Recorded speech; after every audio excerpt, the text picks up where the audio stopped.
Now, the question is, how do I know that we're going to win with a landslide? Isn't it true that Donald Trump is, as Tom Hartman is saying here, will enough Americans show up to stop Trump from using the dictator's playbook?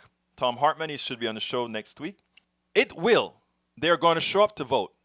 I want to play you two things. Check this one out, and then I'll play the other one right after. Joining me now from Kent County is NBC News digital reporter Dasha Burns. So, Dasha, I know you spoke with a panel of Republican voters there, and one voter in particular honed in on President Trump's law and order message and how that's going over in the suburbs where those critical voters are. Tell us more about it. Hey, Chris, yeah, I've been following that slice of the electorate, conflicted conservative voters, for a while now. The voters I sat down with here in Kent County, I've been talking to since last November, and so much, of course, has changed in all of our lives since then, and it has impacted people's views politically. Take Katie Morse. She's a mom of two. She voted for Donald Trump in 2016, and when I first met her, she was still open to voting for him again, but since then, that door has closed, in part because of his response to the pandemic, but especially because of his response to the Black Lives Matter movement. Take a listen to how Katie views the Trump campaign's messaging, the law and order messaging targeting suburban moms like her. We aren't, suburban moms. We aren't 1950s housewives anymore. And to make us think that we're going to be, this, defund the police thing, and we're going to all of a sudden be overrun in our communities by all these bad people is ludicrous. Chris, I've watched Katie grow more and more frustrated over the last several months. Yesterday, she told me that she can't wait for November so that, quote, this nightmare can be over. That's when I say it's going to be a landslide. That's the first half of the landslide. What she just said there has started to show up in the polls as they poll suburban women. Like I said yesterday, there's only one group right now that Trump still has a fairly good stronghold on, and that's white men. Nobody else. It is like holding on as best as I can for the short term, and that hold is shrinking every single day. One of them are out, have seen exactly what's happening. Even white men right now that have associated with the bravado of Donald Trump, they're starting to turn.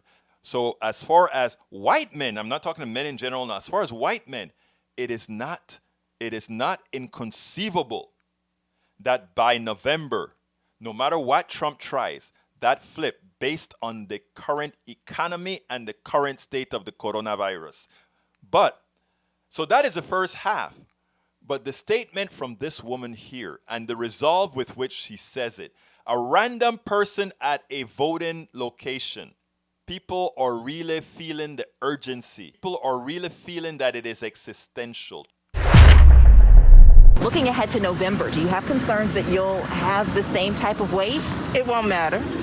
Even if it's a longer wait, it won't matter. I will wait. I'm determined it's going to happen. So it wouldn't matter if it is or isn't, if it rains or if it doesn't rain. It doesn't bother me. I'll be here. That's what I'm talking about. But I tell you better.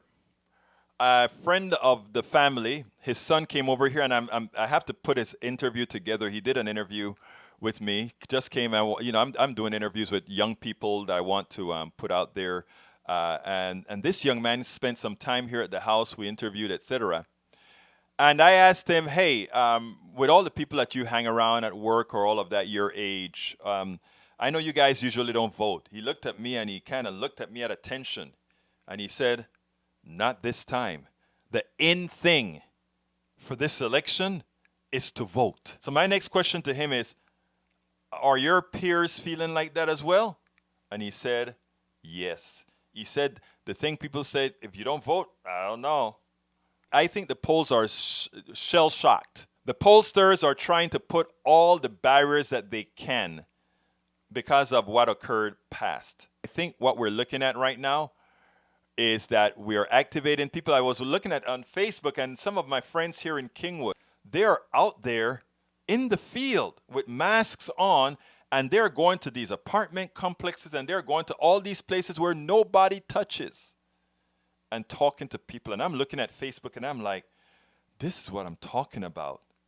This is existential, and it's going to be a blowout. I'm Egberto Willies, host of Politics Done Right, an independent news program. I post several news videos of interest every day. I ask you so kindly to subscribe to my channel, and please leave me some comments. Thank you very much.